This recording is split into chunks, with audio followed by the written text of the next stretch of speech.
Awesome. So thank you so much for the opportunity to share my feels about the evolution of DevOps. A super critical part of DevOps to me is it's all about what we are doing as a community and how we're sharing those stories. It's ever evolving and growing as we come together, especially in things like these open spaces that we'll have later today. So who am I and why do I care about DevOps? Well, I'm Jennifer Davis. You can find me on Twitter at SIGJE. Feel free to tweet me. I'll have this on all the slides so you can find it if you want to. I totally love hearing about your feels about DevOps. I'm a cloud advocate at Microsoft. What that means is all these years I've had, almost 20, of working as site reliability engineer, as an SC, as an automation consultant, as a community engineer, as an open source advocate. It's bringing all of that together and kind of advocating for operations and how do we build tools that better serve what we're doing. I've been an organizer of DevOps Days Silicon Valley. I'm also a global organizer. I was a co-author of Effective DevOps. We'll have a book signing later today. And I founded this something called Coffee Ops, which is a way to get people to come together in the morning and share some of their feels about DevOps, like their challenges.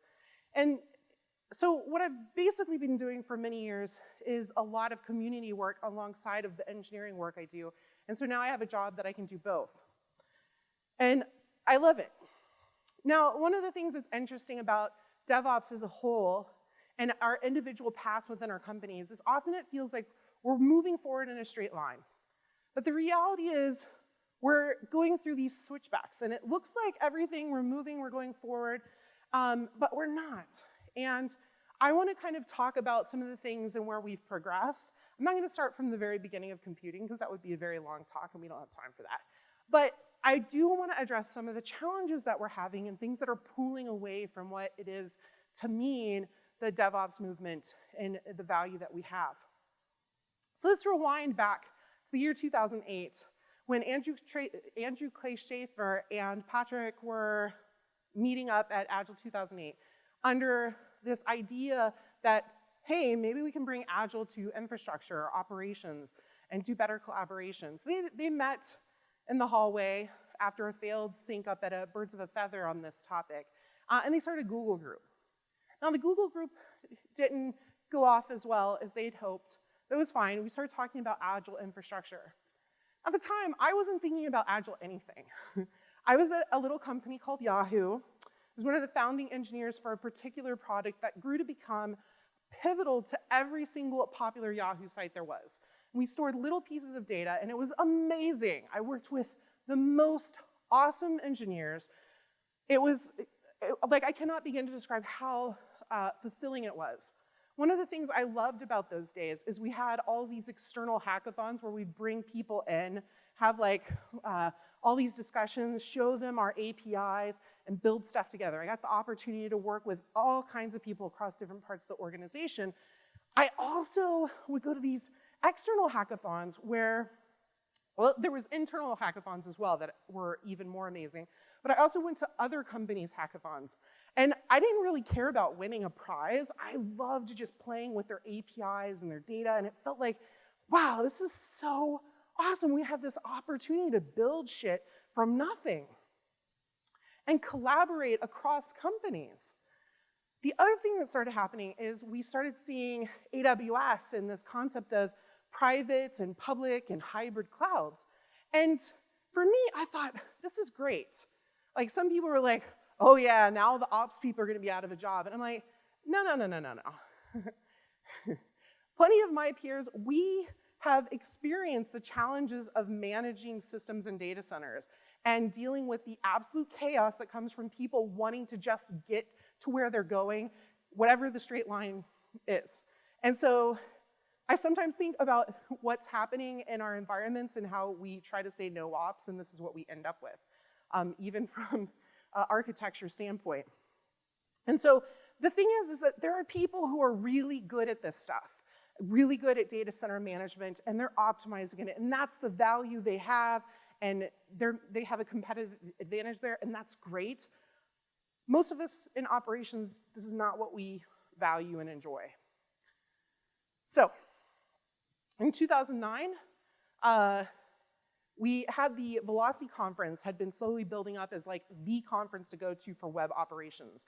You could hear about all the different ways people were doing things, but it was very limited. Like, you had thousands of people going, they would sell out, but it was only in California, and that kind of limited who could go. Two folks that have been pivotal in talking about change were John Osbaugh and Paul Hammond, and they came out of Flickr and Yahoo talking about how they accomplished this 10 plus deploys per day. And I was in the audience, and people were just like, what? Like, how can you do 10 deploys a day? Like, that's crazy talk. And a lot of folks miss this whole extra little piece where they're just talking about DevOps cooperation, like working together. And the fact that these two people who were leaders within their organization for the dev and ops teams had agreed to work together. Even though they had different incentivization because they were managed by different people, they agreed to work together. Sitting in the audience was Andrew Clay Schaefer, who really cared about that agile infrastructure. And he was live tweeting, and this is when Twitter was really kicking off on it being a way for people to connect across different places. Even if you weren't able to attend a conference, you could follow the Twitter stream on the various hashtags. And it really set it apart as like a really awesome social platform. And the key takeaways from this talk, Andrew was sharing out, were about dev and ops working together, and he used the first hashtag of DevOps. And it came down to working from a place of trust.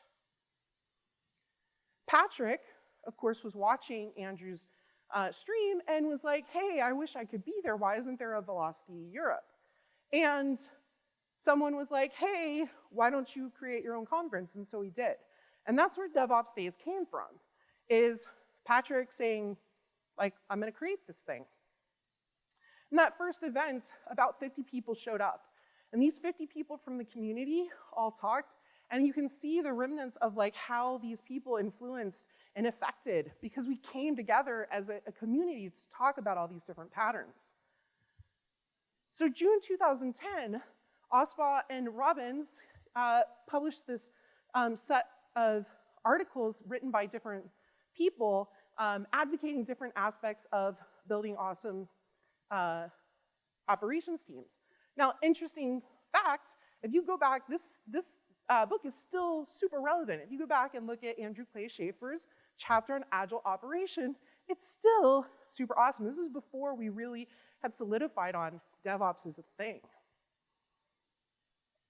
Then in 2010, right after Velocity, we had our first DevOps Days, Mountain View, which was started by Andrew Clay Schaefer, Damon Edwards, Jesse Robbins, and John Willis, who just spoke. And that's where we first started having these conversations and building this community. At that event, John and Damon came together to establish the first acronym of what does DevOps mean. And they said culture, automation, measurement, and sharing. That's evolved over time, but that's originally what we defined it as. Now, different set of people working on a different set of problems came out with another book, Continuous Delivery, Jez Humble and David Farley and their work. And they had identified a set of practices of people coming together, working together. Now, that is exactly what we're talking about with DevOps. So, separate group, coming up with similar ideas, similar stories. And now we talk about continuous delivery as being a core fundamental practice of high-performing teams, because it has been shown that it reduces the risk of deploying, that people who use it are quicker to market and are able to deploy better quality releases. So we're starting to see these items merge. So Stephen Nelson Smith was one of those first original 50 people out of DevOps Days Ghent. And he shared the first guide to DevOps between the roles of testing and operation, bringing some testing practices to infrastructure. This was like a super pivotal book, and this stuff is still relevant today. We can see these practices that still haven't been completely adopted. Now again, in January 2013, as John was talking about, we got the Phoenix project, and this was a story that we could all relate to. I think that it had so much power because we've all been in those situations where if we felt powerless and everything is messed up, and how do we actually achieve success? And this was a great story rather than the typical operations book where it's like, here's the exact guide to you apply this technical set of rules or practices. But this gave us a guide, a story that we could tell. Then in 2015, we had our first infrastructure as code book. And this was pivotal because Keith shared from his stories of working with infrastructure teams with ThoughtWorks, and it was the definitive work on infrastructure as code. Again, this is a resource that is so, even though it came out in 2015, it is so useful today. I've gone back and looked at these books and I'm like, this is amazing. And we just need to actually adopt a lot of these practices that we keep talking about and we don't use. An interesting thing about this book is actually the process of how he wrote it even. It was one of the early adopters of using the O'Reilly Safari platform to publish the book as it was in progress. It's something we think about, like small pieces of work, get early feedback, and then evolve the book. And that was like kind of interesting because it was like first DevOps between authors and readers, but also like it's pretty cool. So when I talk about infrastructure as code, what I'm talking about specifically is one of the early outcomes of applied DevOps. It's taking software engineering practices and applying them to infrastructure. We think about it as it's critical to version everything and manage our configurations in code. It's allowed us to progress towards something where we can have more ephemeral environments where we can blow things away and redeploy them really quickly.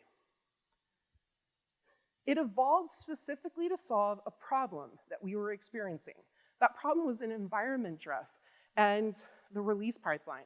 And now, one of the big challenges we have is this is one of the #1 problems that there still exists. We go look at security breaches, a #1 problem is environment drift. And so we haven't solved this across our community, and we really need to. In April 2016, Google shared with us the Site Reliability Engineering book. Now, this is taking all these practices that Google had learned over years of building systems and services and sharing it with us. And now the interesting thing to me was that all of us may not have had SRE. For Yahoo, we had something called service engineers, but they were very common themes and practices. And so all of a sudden it was like, oh, here's how I can talk about this and discuss this and level up our practices. If we think about SRE, one of the things that was really important about what they brought is bringing that focus in that the life cycle of software, operations is the longest period of time where the software exists. So we needed to add more rigor to that process. One of the interesting resources that was recently published was Rob Cummings' article about the different versions of SRE and kind of analyzing where we all fit, because people implement SRE in so many different ways. I like to think about SRE as being specifically, it's separate from DevOps, but it's specifically about an engineering discipline that helps us achieve appropriate levels of reliability in our systems, services, and products. And what that means is we're not trying to get 100% uptime. We're intentionally agreeing that's not our goal, because that would be very expensive. So I'm going to roll back a few years. At least in 2014, Rin Daniels and myself were sitting in a room and we're talking and we're like, there's a problem with all of these terms. Everybody's focusing on all this stuff, this automation and the metrics, and what does it mean to have a culture? And the thing about it is, like, we were seeing that DevOps had become this folk model. It had a term, we had this term, but everybody had a different intent and meaning behind it. And that's okay, because naming is hard, and we're gonna have DevOps tools and DevOps teams, and it's fine as long as what we're talking about is how people are working together. And if we have a DevOps team, it's not a team that's responsible for DevOps, but everybody working together. It's the practice and what the tools are trying to do that makes it a DevOps tool. Not that, hey, I'm gonna do your DevOps for you, or I'm gonna do your security for you. That just can't happen. If it enables you to work together, that is fantastic. That's a DevOps tool. So we tried to come up with what are the successful patterns that we saw evidenced by John Osbaugh and Paul Hammond's original talk, and also that working together that Andrew Clay Schaefer had tweeted about. And one of the things we discovered as we went and talked to so many different people, it goes back to this story collection. Like, it's all about the stories. And that's why it's so important to be involved in open spaces, is like, we need these stories. And so to us, DevOps is a way of thinking and a way of working. It's a framework for sharing stories and developing empathy, enabling teams and people to practice their crafts in effective and sustainable ways. It's part of the way we work. It's our values, it's our norms, it's our knowledge, it's our technology, it's our tools and our practices that shape how we work and why. And so we came up with this pillar, cats, so that's easy to remember because everything is about cats on the internet. Collaboration, affinity, tools, and scaling. So what does that mean? So first, collaboration. It's the practice of multiple individuals working together, building towards a specific outcome. It requires building trust, often very difficult when we have short-lived teams. It's about building empathy and creating pathways to understanding that we're coming from different places. We have to have diverse teams to build quality products. And it's about building psychological safety within our teams, because we have to have safety to say, I don't know, why is it this way? If we don't have this, we're gonna have hidden biases that are gonna end up costing us a lot if we're not able to ask these questions. One of the things we talked about is establishing from the get-go a compact. And it's first starting with the common language. I found it super interesting just today. Here we are, we don't know what a specific term is until we establish that common meaning. And that's critical in our teams and our organization, talking about what is it that we're talking about. We can say, I know what infrastructure as code means, but it could mean a totally different things to different people. The second thing is sharing clearly defined goals. I need to know exactly what I'm working on and how in a team. We have to have the same common goal. If I think about operations and dev, one of the first things is like, hey, I'm building to minimize risk, you're building to deploy features. That's the conflict. Well, let's come up with the common goal. We want to build customer value for our team. And that's not just dev and ops, it's also security, it's also database, it's also our testers. We also have to agree to ongoing communication. It doesn't mean, hey, I'm gonna be talking to you all the time, I'm gonna be sitting next to you and working with you. I can be remote. It's just agreeing that we're gonna keep talking. If I'm behind on something, I have to feel safe to say, hey, I can't do this, can you help me? We have to establish that safety in order to be able to do that. And finally, it's that continued dynamic adjustment and repairing of confusion. If I have a problem, if I'm able to tell you, then we can go back and say, okay, let's repair this. Like, we've got clarity now. When I said CD, I meant continuous delivery, not deployment. We don't have to deploy into production. It's all good. And so there's that constant talking about what we're doing and how. Collaboration is hard. It's not easy. We talk about this as like, hey, just go and collaborate. But we're coming from so many different perspectives, whether we're senior or junior. I run into this even now. Like, I've been in this industry for 20 years. I still have challenges like, oh, right, I'm thinking about the greater impact. I'm not so worried about, like, I have to execute now. So I have to navigate this, like, let's repair our understanding. What is it we're trying to do and why? So the second pillar, building relationships. Going back to my early Yahoo days, people would come to me and say, Jennifer, why are you so effective? You know what? Maybe you need to document what you're doing. And I document. Maybe you didn't use good enough English. Let's mark you down for communication. I'm like, wait a minute, this is not right. And I realized the problem was I spent time building relationships. That's asking people their stories, talking to them. Building these relationships reduces the time to get work done, and it reduces the communication barriers because you've already established, here I am, I'm interested in talking to you. And it builds trust, which goes back to collaboration.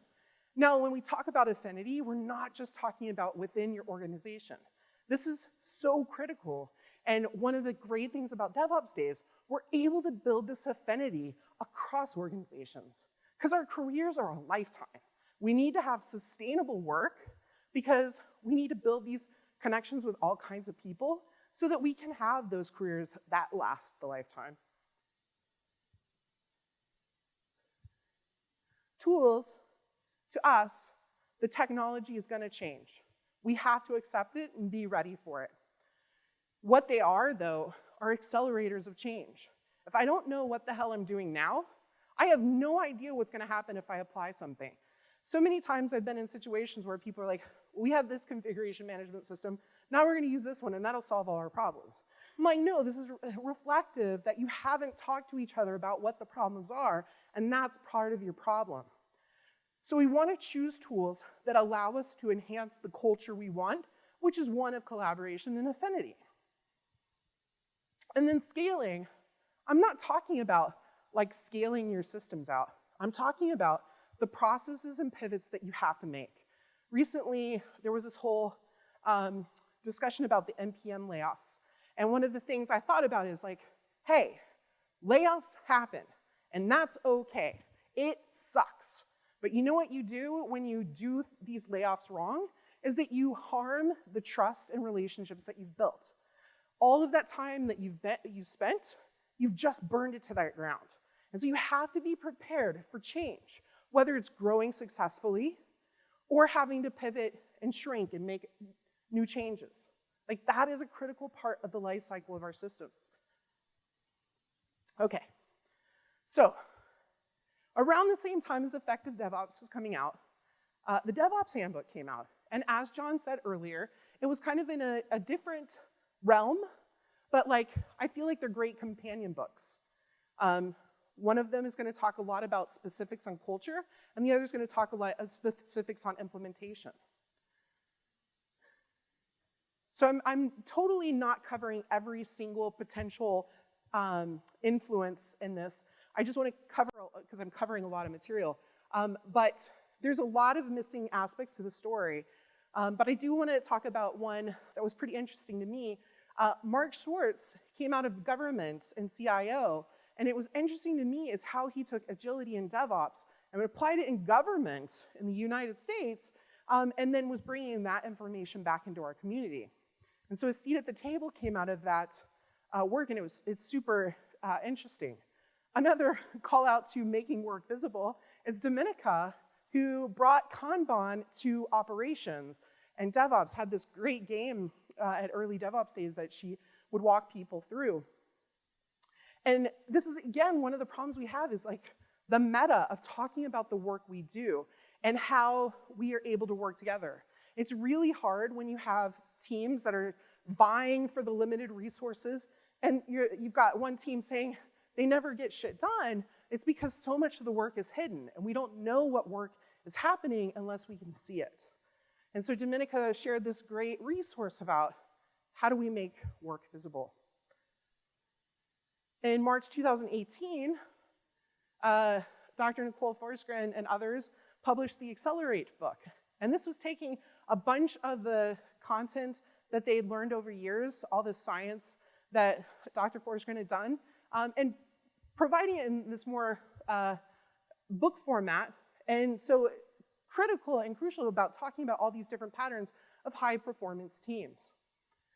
Now, coming back in May of 2018, we had this really awesome book about distributed systems observability. And this was bringing us back to where one of the original authors, Stephen Nelson Smith of testing and infrastructure, now we're talking about development, testing, and operations coming together and building complex systems and being able to see them. So we have to instrument our code to be able to see them. So we have to be able to see into the systems. And so this is next steps DevOps. One of the things that is super critical when I think about it is the tools that we build now and how we talk about them frame how we work. Then how we work changes and frames the tools that we build. So it is absolutely critical. The DevOps movement, some people are like, oh, it's dying, it's dead. It's not. If it was, we would be building really not awesome tools. And we are building super awesome tools. And one of the awesome tools or technologies I am loving right now is serverless.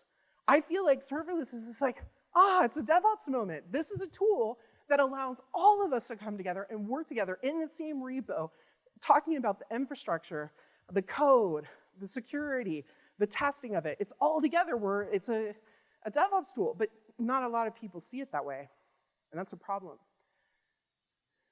One of the interesting things that came out a few years ago was this idea of pets versus cattle, and I really liked Tori's addition of bacteria. And so her idea was that, she was talking about Docker at the time, and I think it's even more applicable to serverless, is that we have these ephemeral fleets of systems that we just don't care about.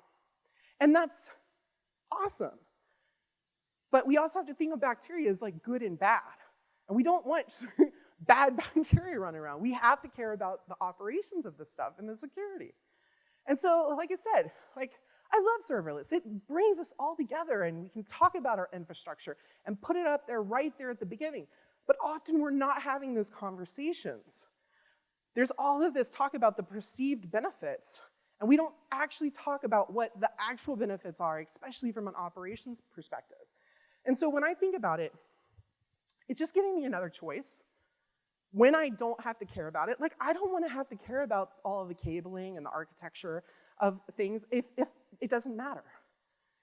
Sometimes I need to care about the platform.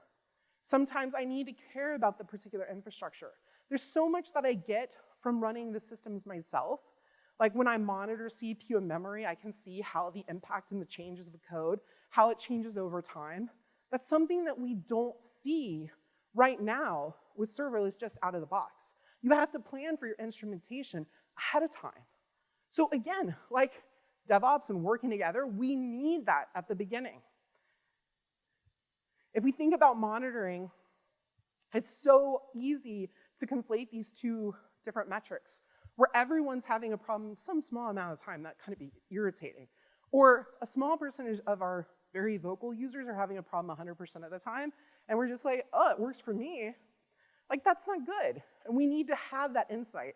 And so it's kind of like having these conversations that are coming out of our SRE world that actually are important to all of us, not just to talk about SLAs and like what our contract is with the people that are our customers, but thinking about the indicators, the service level indicators.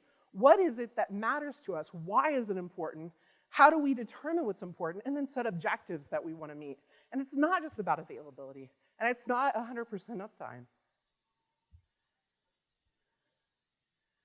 The State of the DevOps report came out in 2018, and it shared these common themes: monitoring and observability, continuous testing, database change management, shifting left on security. If I look at that, I can abstract it into a few things. And what it's telling me is, yet again, DevOps is more than developers and operations. It's more than these people too. It's all of us as a community building the software. I love this model of continuous testing because it points out like testing is in all parts of this, right? All parts of the software development lifecycle. Except I hate this model because it's the model we always use, and we say dev is over there and ops is over there, and we're building a wall. And let's not build walls. So I propose that we kind of have something like this. Even though this isn't quite right, but we start out with discovery, our design and our architecture. We develop. Develop includes writing tests as we're developing the code and doing integration in small batches so we can see those changes quickly. Building so we can have a consistent build. Releasing, deploying into production, or deploying to a customer and monitoring, and then that feeds back. So like, let's just make it a cycle. Let's stop doing this affinity thing, which builds walls. And even this isn't enough. Because really, where are we talking to our customers? Where are we actually saying, what if we're not deploying something to production? What if we're deploying it to a customer? How do we evaluate and figure that out? So it's cool. Too often, what I see is that we're not talking through the automation that we're building. We're not talking about the tools that we're building. We're not thinking about the impact to the humans, whether it's long work hours, trying to sustain something, doing heroic efforts. Every time I hear someone's like, oh, I had to work till 4 a.m., I'm like, that's not okay. Are you able to say that's not okay? Because that's not okay. We need to continuously be thinking about the technology in use. We need to keep abreast of trends. We need to know what's happening. How are things changing? We have to be okay with retiring stuff that doesn't work anymore. One of the things that's interesting about thinking about all these different tools that do the same thing, the problem is we haven't talked to the people who need to use them, and so we end up having to implement multiple tools that serve the same purpose because they're not serving the people that need to use them.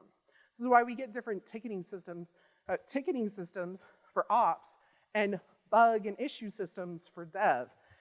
We need to have that active participation of everybody to talk about what the tools need to do. So what's next? Going back to what I said, DevOps is about community and how all of you are participating in this process. Each of you are having experiences and have so much value to share. I want you to think about your path as an individual and your team and how you impact your organization. And as part of this leadership within the community, recognize the elements and opportunities for you to collaborate. Think about it like when you're doing things. It's not just about code pairing or reviewing. There's so many areas where we need to work together, and we can't just charge forward and say, well, I'm going to do it my way. Build your connections internally across your organization and externally. Again, open space is such an awesome opportunity to share and talk about our different values and challenges. Adopt, experiment, and retire tools and technologies. It's okay. We're trying to build sustainable work environments while we build customer value. And continue to learn and adopt practices that allow you to pivot as needed, as an individual and as a team.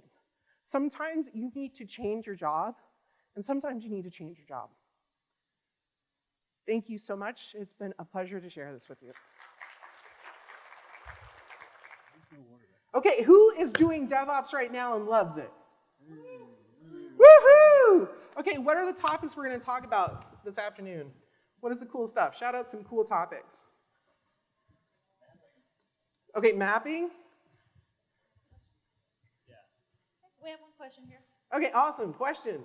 I think one of the challenges we have is how do we increase the test coverage of the actual software that we build. I mean, I think a lot of the, at least from our organization, we've done a lot of work with the building the software and the automated deployments, but then when it comes to actually testing the software, the whole paradigm of shifting the pyramid, testing pyramid, didn't really sink into the development.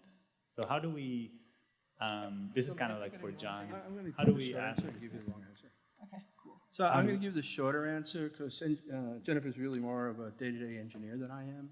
I'm more of a meta mouthpiece. I go back to kind of meta motivation and why, right? Like you have to figure out that kind of driving of why do people not adopting testing? Again, it's my earlier narrative that I went through in a million miles an hour, is get to figure out, don't just go and say you must test, you must test, you must test. Go bring in somebody, not me, anybody, to facilitate a conversation from them in their own domain to find out why. Let them explain to you, like that you find the motivations of why. The one sample I want to do real quick and then do one because she's better at the testing domain. I remember going to one site and on Monday they said they don't like the new Agile system. They like the one they had last year. I was like, all right, I'm going to put that one, leave that one alone. But then 2 days later, I had another development team say the same thing. I'm like, all right, I gotta understand this. And so they basically went from Lean Kit to Jira. And that was Agile. And so I reported that back to the powers and that DevOps that be, They're like, well, they're idiots. We trained them. We spent millions of dollars in training. How could they not know that? Well, the truth was, that's what they thought Agile was. And until somebody went in to talk to them, what people who were trying to do DevOps thought Agile was, and what they thought they did, they thought it was just a product. Right? So you can't get anywhere until you literally talk to the edge. So I have a lot of feels on this subject, and it's actually when I show that path, the things that are pulling at us, I feel like this is one of the challenges. We've had a drive. I'm getting all the shivers because I'm like, oh, this is my feels. There are certain elements or keep trying to kill the idea that we need quality assurance or software engineers of test, or that we need operations and that there's no more need, like the developers can do it all. And I'm like, no. We can't do everything. We should be aware and should be part of the process. Like people who do testing are gold. Everyone needs like quality testers. And this is part of the problem that we're not teaching this in school or whatever paths. Testing is kind of like, oh, it just happens somehow magically, everyone learns how to do it. Now, what you asked is about how to increase test coverage. The first thing that I would question is that the right metric? Do you need 100% test coverage? And it might not be that you need additional, like, it's kind of like your SLA, like you don't need 100% availability for everything. You don't need 100% test coverage, but you do need to know how to do testing. And so one of the things that when people are not, when it's not an environment that encourages continuous testing and everybody being part of the testing story, it's again, talking through what's going on, how do we improve this, make sure everyone has skills. It's the system in place that is teaching people this. It is not, like people, if we're incentivizing people that testing and building quality is part of your incentivized benefits, like how you get paid and bonuses and all that good stuff, it'll happen. We're all smart, right? Thank you. Okay, we have time for one more question. This is the best Q&A ever. Everyone's like, ah. Okay, so what did you think of talks? Yay? Do you feel inspired? It's okay to say, nah, it's okay. And like if it's bad, it's cool too. I love feedback. Everybody's like, I don't touch my I have a question. Okay, cool. And the microphone. Okay, sorry. That helps. No, it's good. Double combo. So a thing that really spoke to me in your talk was about tools and how often we see a lot of people, you know, across an organization that that have tools that are doing the same things, and you know, you end up with fragmented work or different issue trackers and all that kind of thing. Do you have any advice you can give us, any strategies on, like, if I decide, you know, for my little lowly DevOps automation engineer position, if I want to just cut a swath through HR and my DevOps teammates and everybody else, to what's a way to get everybody to kind of come together and think about maybe consolidating or unifying, or is that even worth doing? Like, Do you want to start? Do you want me to start? Either way. I know it was directed at you, but like I'll do my I'm quick. I'm cool. Either Yeah, way. no. In fact, one of the things I loved. So it's funny. I wanted to give a little sidebar. Like as we were finishing the DevOps handbook, and Gene's a bad actor, but he's like, "What about this book? This effect that? Like, what is it going to be?" And I finally got Jennifer gave me an early copy, and I read it, and I'm like, "Gene, like, calm down." It's like a great yang to our yin. And one of the parts I do like about the book, there's a bunch of things, the feels, but I think Jennifer did an amazing job, and she's written some blog posts about this too. About there was this yin and yang in DevOps, like one year all meta and culture. No tech. Next year, all monitoring, no culture. And you'd watch this thing evolve, and so there was always a tension of like, should we talk all about the tools, or should we talk all about the culture? What are we doing wrong? And what Jennifer did like amazingly well in her book is created this thing about how they really are intermingled. And it sounds obvious now, but at the time when I read it, I'm like, it made me feel better about my tension. And then, I think on the tool thing, the one thing when I talk to people, I call people up, and they're usually in a journey in DevOps, right? And it's either, most of the time, there's a confirmation bias thing going on. Like, we've started it. I don't want you coming in and telling me all the bad stuff, so I don't get a whole lot of deals, right? But I do try to set this thing like Tobo Powell told me at Capital One. You know, when I get to meet certain people, I ask them, what keeps you up at night? And last year when we were together in Portland, he said, he's the first fellow at Capital One. He's famous for most of what Capital One has done in their transformation. He said that, you know, 5 years ago, I went out and said, go forth and DevOps. And now what I realized is I gave them all this freedom, and I have this new form of technical debt, which is 10 ways to do CI/CD. Everybody's got jagged edges. And so there's an equilibrium there somewhere between the freedom of tools and the contention of how you create some sort of prescription. I don't know what the right answer is. I know you don't want type 1 only, and you don't want, in 5 years from now, having to reel in 10 different ways to do CI/CD.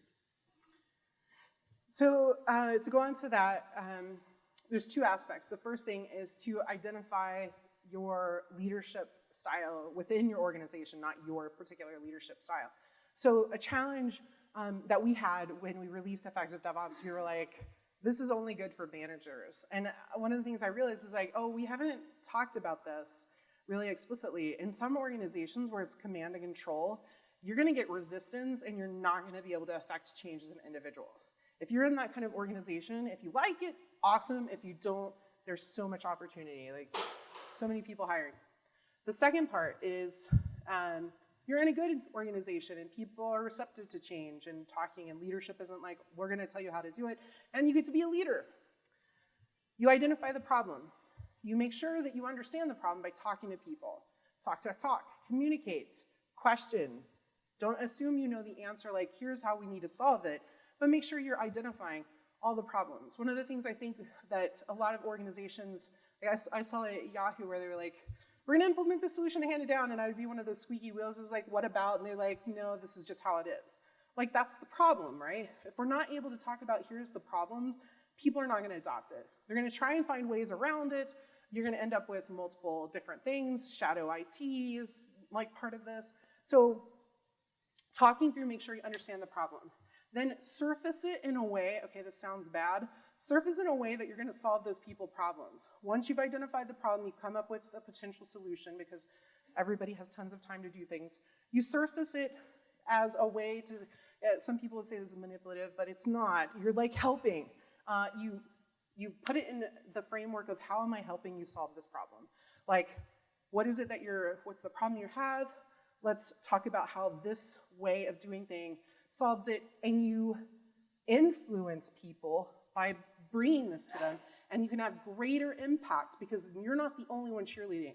If you're the only one cheerleading a solution, you're not gonna be able to solve it. You have to have multiple cheerleaders.